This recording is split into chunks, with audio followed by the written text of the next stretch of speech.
ఇవాళ పేపర్లో చూస్తే నిజంగా బాధ అనిపించింది.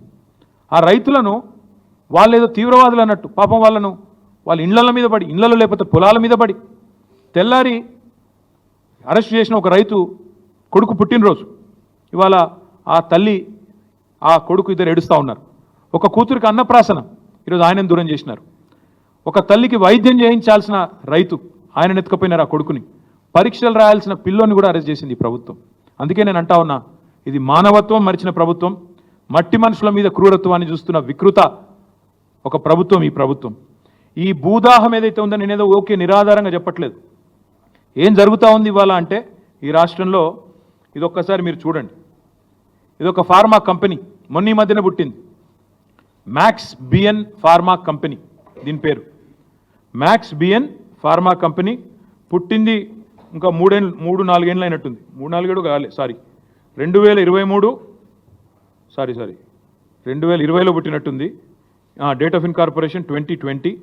ఇందులో ఎవరున్నారా అంటే దీని main director, promoter Satyanarayana Reddy Goluguri.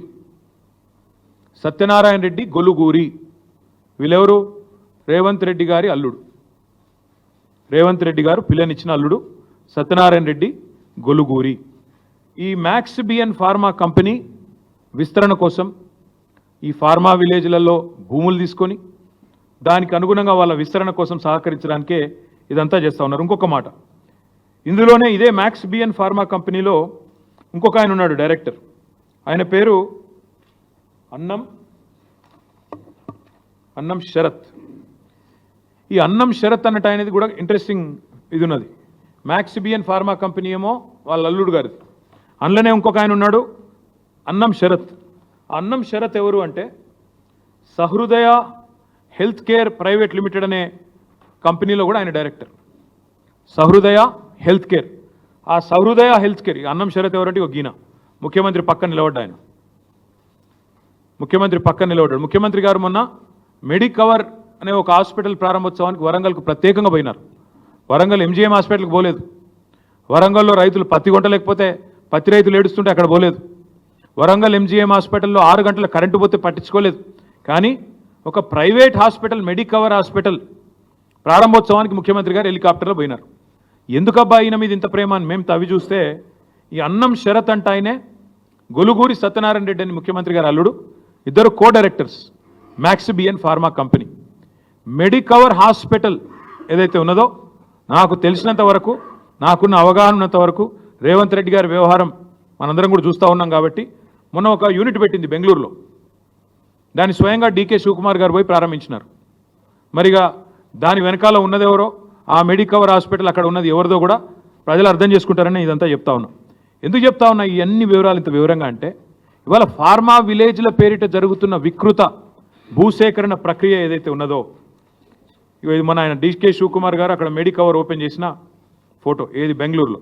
మళ్ళీ అక్కడ ఇదే అన్నం షరతు, ఇక మిగతా వాళ్ళు, ఇక మీకు అర్థమై ఉంటుంది కథ అంతా కూడా ఏం జరుగుతూ ఉంది. Medicover hospital, Max BN pharma, ఎందుకు ఫార్మా విలేజీలు, ఎందుకు ఉన్న ఫార్మాసిటీ రద్దు చేసి రాష్ట్రమంతటా ఫార్మా విలేజీలు పెట్టాలనే వికృతమైన ఆలోచనలు మీకు అర్థం అయ్యే ఉండాలి. ఇక్కడ ఇంకొక మాట కూడా నేను గుర్తు చేస్తా ఉన్నా మీకు. ఇవాళ విచిత్రం ఏంటంటే ఇదేదో నిన్ననే పుట్టిన సమస్య అన్నట్టు సురేష్ అనే రైతు 7 ఎకరాలు ఆయనది పోతా ఉంది. ఆయన ఇన్సిడెంటలీ టీఆర్ఎస్ నాయకుడు, ఎస్ టీఆర్ఎస్ నాయకుడే. ఆయనది కూడా 7 ఎకరాల భూమి పోతోంది. 7 ఎకరాల భూమి పోతుంటే, విలువైన భూమి పోతుంటే ప్రభుత్వం 30-40 లక్షల ఎకరాలు విలువ చేసే భూమిని 3-4 లక్షలకు గుంజుకుంటా అంటే కడుపు మండదా? అడగద్దా? ఆయన ఏమైనా కొట్టిండా, దాడి చేసిండా?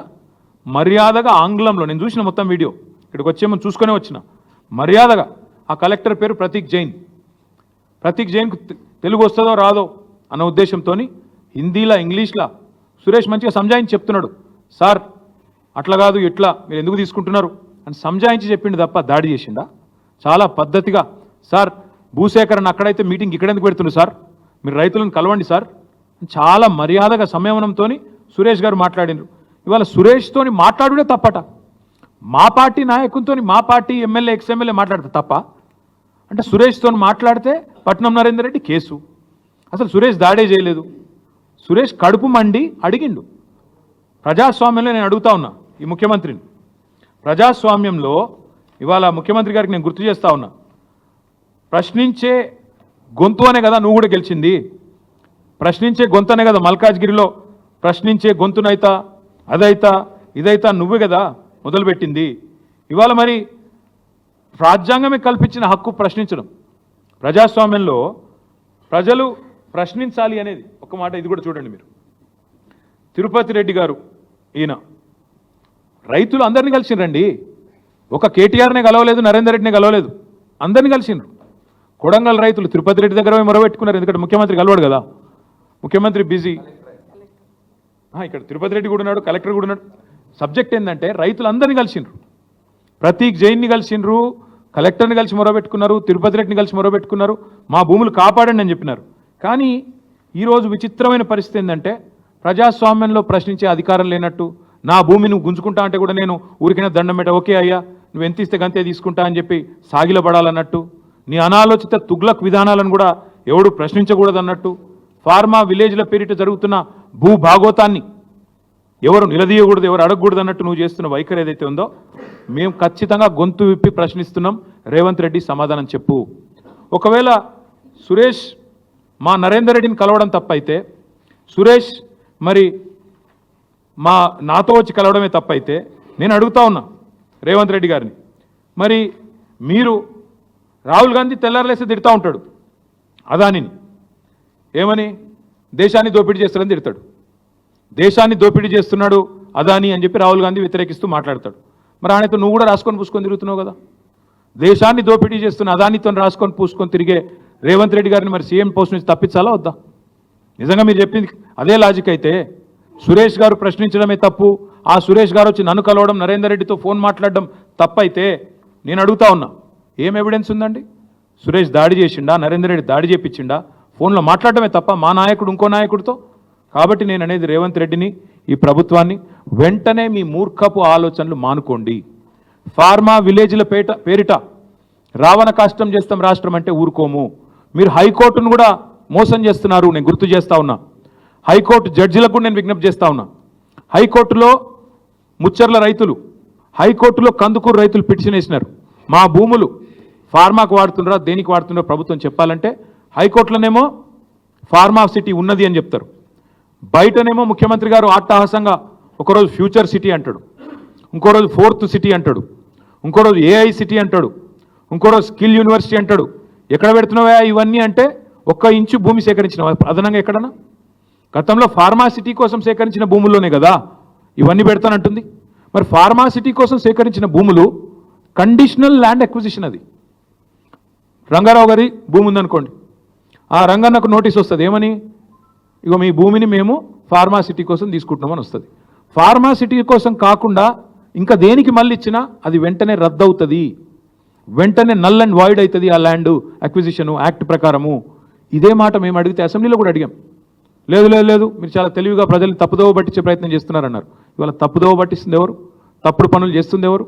తప్పుడు కూతలు కూస్తున్నది ఎవరు? ఆ ఫార్మాసిటీ కోసం సేకరించిన భూముల్లో ఫోర్త్ సిటీ పేరిట రియల్ ఎస్టేట్ దందా చేస్తున్నాడు ఎవడు? నిన్న అక్క దగ్గరికి 300 ఫీట్ల రోడ్ వేస్తున్నాడు కొత్తగా. అక్కడ ఏదో 340 ఫీట్ల రోడ్డు. ఏనికి మేము ఆల్రెడీ రోడ్లు వేసినాం ఆ ఫార్మాసిటీకి, కందుకూరు నుంచి 4 లేన్ రోడ్ వేసినాం, ల్యాండ్ ఎక్విజిషన్ చేసినాం. పాపం రైతులను ఒప్పించి మెప్పించి మీ భూముల ధర పెరుగుతుందా, ఇక్కడ మంచిది జరుగుతాయి అని చెప్పి ఒప్పించి మేము చేసినాం. ఇలా కొత్తగా 340 ఫీట్ల రోడ్డు వేస్తే నిన్న మొత్తం సవితక్క దగ్గరికి వచ్చినారు రైతులు. అమ్మ మాది అక్కర్లేని రోడ్ వేస్తున్నారు, కొత్తగా తీసుకుంటున్నారని. దాని వెనకాల ఏం జరుగుతుందని మేము తవ్వి తీస్తే అక్కడ కూడా మొత్తం ముఖ్యమంత్రి గారు అనుయాయులు భూములు కొంటా ఉన్నారు. ఎందుకంటే వాళ్ళకి ముందే తెలుసు రోడ్ ఎటుకెళ్ళి పోతుంది, ఇన్సైడర్ ట్రేడింగ్. ఇది జరుగుతున్న దందా. అందుకే నేను కొడంగల్ రైతులకు నేను విజ్ఞప్తి చేస్తా ఉన్నా, ఎక్కడి నుంచో కాదు, ఈ ముఖ్యమంత్రి భాగోతం పట్టాల్సిన పని, భరతం పట్టాల్సిన పని, భాగోతాన్ని బయట పెట్టాల్సిన బాధ్యత కొడంగల్ నుంచే మొదలు పెడదాం. అవసరమైతే మా పార్టీ తరఫున మేమందరం కూడా కొడంగల్కి వస్తాం, తప్పకుండా ఆ రైతులకు అండగా నిలబడతామని చెప్పి కూడా తెలియజేస్తా ఉన్నా. ఇవాళ మా నరేందర్ రెడ్డి గారిని అక్రమంగా కిడ్నాప్ చేశారు. అరెస్ట్ కూడా కాదు, కిడ్నాపే చేసినారు. మఫ్టీలో వచ్చి కేబీఆర్లో వాకింగ్ చేస్తుంటే ఒక దొంగనో, బందిపోటునో, తీవ్రవాదినో పట్టుకున్నట్టుగా మఫ్టీలో యూనిఫామ్ లేకుండా వచ్చి ఇలా ఎత్తుకొని పోయినారు. నేను అడుగుతా ఉన్నా, ఆయన భార్యకు సమాధానం చెప్పండి, కొడంగల్ రైతులకు సమాధానం చెప్పండి. ఎందుకు ఇంత అక్రమంగా అరెస్ట్ చేయాల్సి వచ్చింది, అక్రమంగా కిడ్నాప్ చేయాల్సి వచ్చిందో చెప్పమని చెప్పి నేను కోరుతా ఉన్నా. ఆయన ఒక ఎక్స్ఎమ్మెల్యే, మొన్నటిదాకా రేవంత్ రెడ్డిని ఓడించి అక్కడ ఎమ్మెల్యేగా ఉన్న వ్యక్తి. ఆయన టెర్రరిస్టా? ఏంది ఆపరేషన్ సడన్గా వచ్చి పొద్దున 6 గంటలకు వచ్చి ఎత్తుకపోవడం? అందుకే నేను చేసే విజ్ఞప్తి కొడంగల్ రైతులకు, భయపడకండి, మీ పక్షాన మేముంటాం.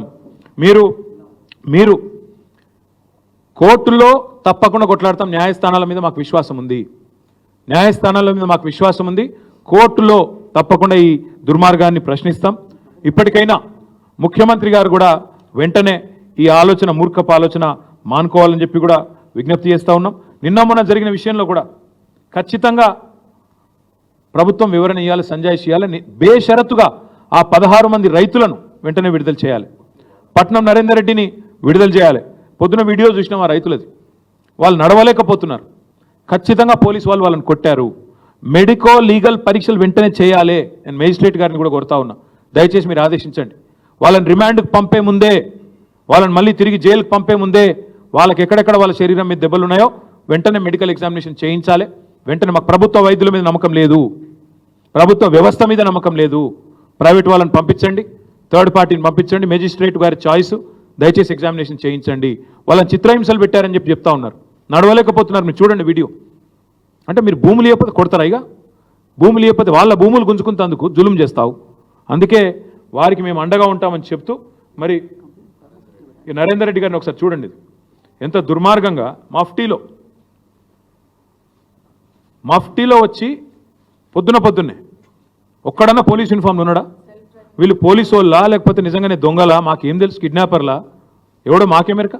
నోటీస్ లేదు, ఫ్యామిలీకి సమాచారం లేదు, ఇష్టం వచ్చినట్టుగా వచ్చి మఫ్టీలో వచ్చి 10 మంది గుండాగాళ్ళు ఎత్తుకపోతే అది కిడ్నాప్ అనాలా, అరెస్ట్ అనాలా? అందుకే వెంటనే ఈ ముఖ్యమంత్రి మూర్ఖపు ఆలోచనలు బంద్ చేయాలి. మీ అల్లుని భాగోతం, ఫార్మా కంపెనీల భాగోతం, పుట్టగొడుగుల్లాగా మీ కుటుంబ సభ్యుల సంస్థలు ఏవైతే వెలుస్తున్నాయో వీటన్నిటిని కూడా మళ్ళీ తదుపరి ధారావాహికంగా చెప్తూనే ఉంటాం, ప్రజల దృష్టికి తీసుకొస్తూనే ఉంటాం. కానీ ఫార్మా విలేజ్ల పేరిట చేస్తున్న దాష్టికాన్ని, రాష్ట్రాన్ని రావణ కాష్టంలా చేసే ప్రయత్నాన్ని మానుకోండి. ఇంకొక మాట, మా కందుకూరు రైతులు, మా ముచ్చర్ల రైతులు, యాచారం రైతులు ఎదురు చూస్తూ ఉన్నారు. మీరే మాట ఇచ్చిన ఎలక్షన్ ముందు ఫార్మాసిటీ రద్దు చేస్తాం, రాగానే భూములు తిరిగిస్తామన్నారు. ఎప్పుడు ఇస్తారో చెప్పండి, ఎప్పుడు ఇస్తున్నారో తేదీ చెప్పండి, ప్రకటించండి, వెంటనే నిర్ణయం తీసుకోండి అని చెప్పి డిమాండ్ చేస్తూ మీ అందరూ కూడా ధన్యవాదాలు, నమస్కారం.